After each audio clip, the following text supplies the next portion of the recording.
नमस्कार, मैं हूँ आरती लांबा और आपको बता दें कि कल एक मामला सामने आया था।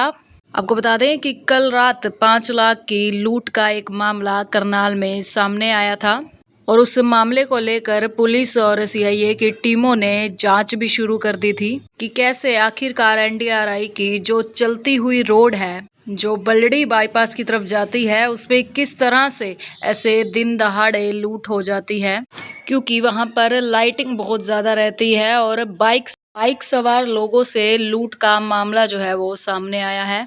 जब सिविल लाइन के लोग वहां पर पहुंचे और वहां जाकर जांच पड़ताल की तो उन्हें पता चला कि ये 5 लाख की जो लूट का मामला है, ऐसा कुछ भी नहीं है। जिसके साथ ये मामला हुआ था, जैसे उसने और आरोप लगाए थे, वो वैसा मामला नहीं पाया गया। आपको बता दें, 5 पड़े हुए बैग के अंदर ही जो 5 लाख रुपए हैं वो बरामद हो गए।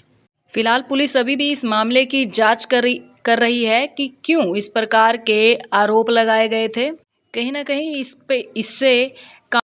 कहीं ना कहीं इस वजह से कानून व्यवस्था के ऊपर भी सवाल उठाए जाते हैं। फिलहाल सीसीटीवी की भी फुटेज खंगाली जा रही है और इस पूरे मामले की जांच हो रही है। कल सूचना मिली थी हमारे को करीब 8:30 बजे कि बलड़ी बाईपास के पास में 5 लाख रुपए की किसी फाइनेंशियल लूट हुई।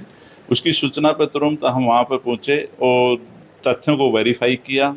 जो 2 लड़के थे जिसके लूट होनी बताई गई से उनसे पूछताछ की गई और उसके बाद में पाया गया कि जो लूट के 5 लाख की सूचना मिली थी वो 5 लाख की लूट होनी नहीं पाई गई, वो उसी के बैग में ही पाई गई। उसके बाद में उसको वापस लौटाएगा। लेकिन ये अभी क्वेश्चन ये खड़ा होता है कि क्या ये लूट थी या नहीं थी। इसके बारे में अभी तक हमारे को शिकायतकर्ता ने कोई शिकायत नहीं दी है। हमने उसको बुला रखा है, जैसे ही हमारे को शिकायत मिलती है लूट होगी। वो फाइनेंसर का काम करता है सब्जी मंडी में।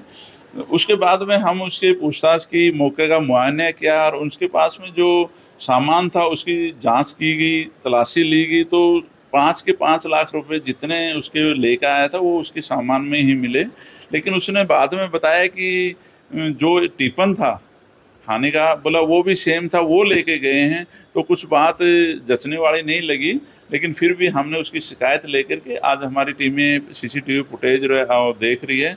आगे जो तथ्य आते हैं उसके अनुसार हम कार्रवाई करेंगे। इवेंट क्या था पूरा? ये दोनों भी कोई एक्सीडेंट हुआ था, धक्का दिया था, इवेंट क्या था पूरा? हाँ, उसके पीछे एक लड़का बैठा हुआ था, वो भी उसी गांव का था, बलड़ी का, जो वहाँ किराने की दुकान में, जिसकी दुकान फाइनेंस की उसके साथ में काम करता था। रोज आते जाते थे करीब 1-1.5 साल से। लेकिन जब उसको मौका किया तो हमें पाया कि वो जो लड़के के लगी है वहाँ साथ में डिवाइडर था, कुछ वहाँ मोटरसाइकिल गिरने के कारण लगी है। चोट मारने नहीं पाएगी। और रात को जो सीसीटीवी फुटेज हमने खंगाले उसमें भी कोई ऐसे तथ्य नहीं आए। लेकिन फिर भी हम उस एंगल से करेंगे कि वारदात कोशिश की गई है करने की या कुछ छोटी मोटी वारदात भी हुई है। एक सर, नागपाल मोबाइल में गोली चली थी, उसको लेकर क्या अपडेट है? क्योंकि लोग चाहते हैं कि जल्द से जल्द जो केस है वो भी सॉल्व हो। देखिए, उसमें हमारे को सूचना मिली थी कि नागपाल पे गोली चली है। उसमें अभियोग दर्ज कर लिया और हमारी टीम में लगी। सीसीटीवी फुटेज भी हम खंगाल रहे हैं और मैं उम्मीद करता हूं कि जल्द ही हम उसमें एंगल तक पहुंच भी जाएंगे और जल्द ही आरोपियों को गिरफ्तार करेंगे। से रिलेटेड सर कोई पर्ची मिली थी, किस तरह की चर्चा नहीं, अभी तक की जांच में नहीं आई है। ये सब उम्र है, पब्लिकली कोई फैलाया जा रहा है कि कोई पर्ची दी है या कोई पहले फिरौती मांगी गई है। ऐसा कुछ भी नहीं है। सिर्फ गोली चलाई गई है वहाँ बाहर, उसके ऊपर 2 लड़के आए हैं, तो उसी के आधार पर हम कार्रवाई पकड़े जाएंगे आरोपी? हाँ, बिल्कुल जल्दी पकड़े जाएंगे।